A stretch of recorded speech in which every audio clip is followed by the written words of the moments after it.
A história do profeta Jonas e o grande peixe é amplamente conhecida, mas hoje revisitemos outro episódio de natureza igualmente profunda e simbólica. Vá da travessia de Abraão e o resgate de Ló em Gênesis 14. Vá da travessia de Abraão e o resgate de Ló em Gênesis 14. Era um tempo de reis e batalhas, de alianças frágeis e corações em constante prova. Abraão, então chamado Abrão, vivia pacificamente nas planícies de Manre, cultivando suas posses e buscando a vontade do Deus Altíssimo, quando chegou até ele a notícia que abalaria a sua paz. Ló, seu sobrinho amado, havia sido levado como prisioneiro por exércitos inimigos.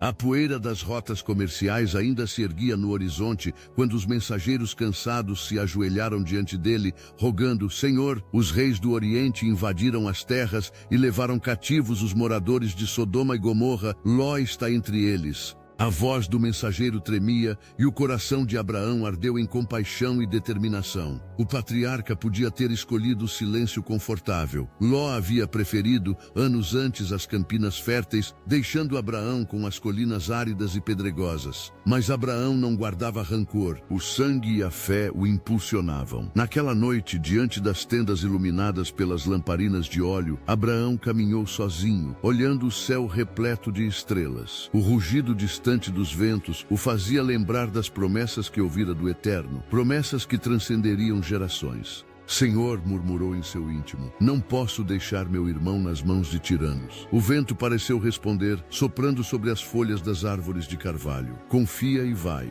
Assim juntou 318 servos leais, treinados para a defesa do lar, e partiu na madrugada, guiado apenas pela fé e pelas estrelas. A jornada era longa e a paisagem severa. O deserto não oferecia sombra, os caminhos eram traiçoeiros. Abraão cavalgava em silêncio à frente, e ao seu lado caminhava Eliezer, o fiel mordomo. Senhor, disse o servo, rompendo o silêncio, somos poucos diante de tantos. O que podemos nós contra 4 reis poderosos? Abraão respondeu com serenidade, sem olhar para trás. Não somos nós quem os enfrentaremos, Eliezer. O Altíssimo pelejará por nós. A convicção em sua voz dissipava o medo dos que o seguiam. Havia uma força invisível acompanhando aquela pequena tropa. Uma certeza que não dependia de números ou armas. Quando as sombras da noite cobriram o vale de Dan, Abraão dividiu seus homens em grupos menores. O plano era ousado: atacar de surpresa o acampamento dos reis, libertar os cativos e recuperar os bens saqueados. O frio da madrugada fazia tremer as mãos dos guerreiros, mas a chama da fé aquecia seus corações. Eliezer aproximou-se outra vez e perguntou: e se falharmos?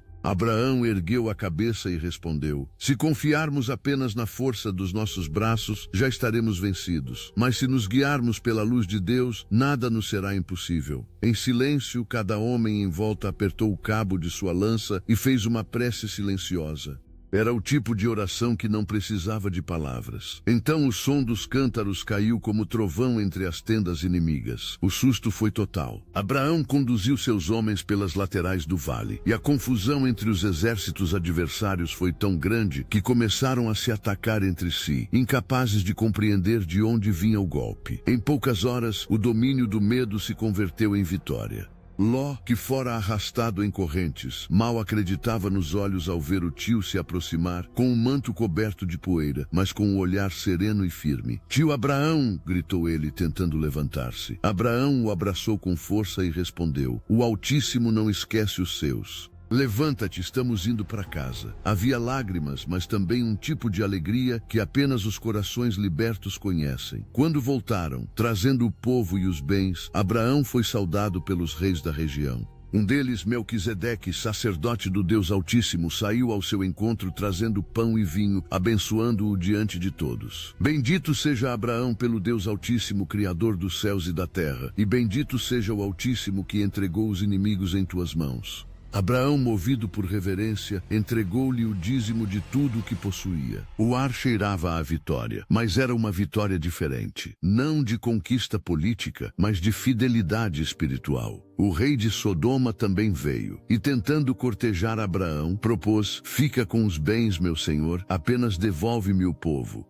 Mas Abraão, firme como a rocha, respondeu: Não tomarei nem um cordão, para que não digas, eu enriqueci Abraão. O Senhor, o Deus Altíssimo, é o meu provedor.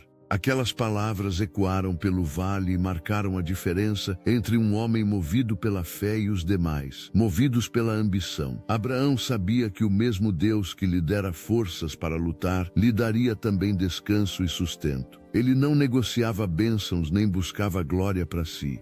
À noite, quando o acampamento descansava, Ló sentou-se junto ao fogo, ao lado do tio. O silêncio entre ambos era cheio de sentimentos não ditos. Finalmente, Ló confessou: Eu escolhi as campinas porque pareciam férteis, mas nelas encontrei apenas vazio e medo.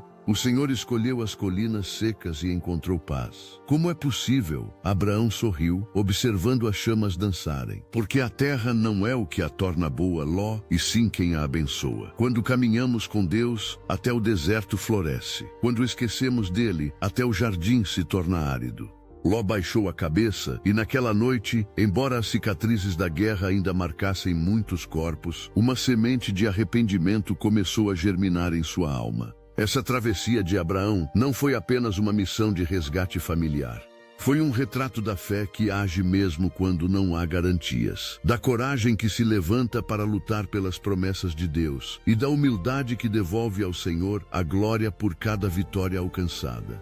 Abraão mostrou que a verdadeira força não está no tamanho do exército, mas na certeza de que Deus caminha à frente. Mostrou também que o amor fraternal, mesmo em tempos de ofensa e separação, fala mais alto do que o orgulho que divide. Sua marcha na escuridão foi, antes de tudo, uma marcha de confiança. Hoje, muitos de nós enfrentamos batalhas invisíveis. Talvez as nações inimigas de nossa alma sejam preocupações, medos, rancores ou culpas antigas. E é fácil, diante de forças tão numerosas, sentir-se pequeno como Abraão e seus 318 homens diante dos reis do Oriente. Mas a lição é a mesma. Não é o tamanho da luta, e sim a presença de Deus que decide o resultado. Quando a fé nos move, mesmo a madrugada mais fria se torna aurora e a derrota aparente vira caminho de libertação. O Deus que esteve com Abraão na tenda e no campo de batalha é o mesmo que hoje ouve nossas orações e peleja por nós.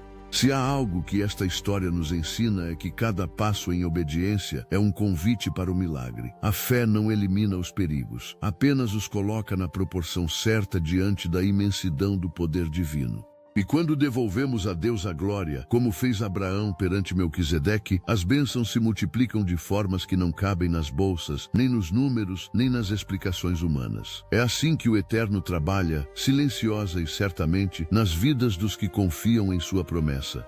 Que essa história inspire você a não recuar diante do medo, a lutar pelo que é justo e a lembrar que nenhuma jornada de fé é solitária quando Deus caminha ao lado. Confie nas mãos dele e verá campos secos se tornarem férteis e corações feridos renascerem em esperança. Se você gostou desta reflexão, curta e compartilhe para que mais pessoas sejam fortalecidas pela fé em tempos de batalha.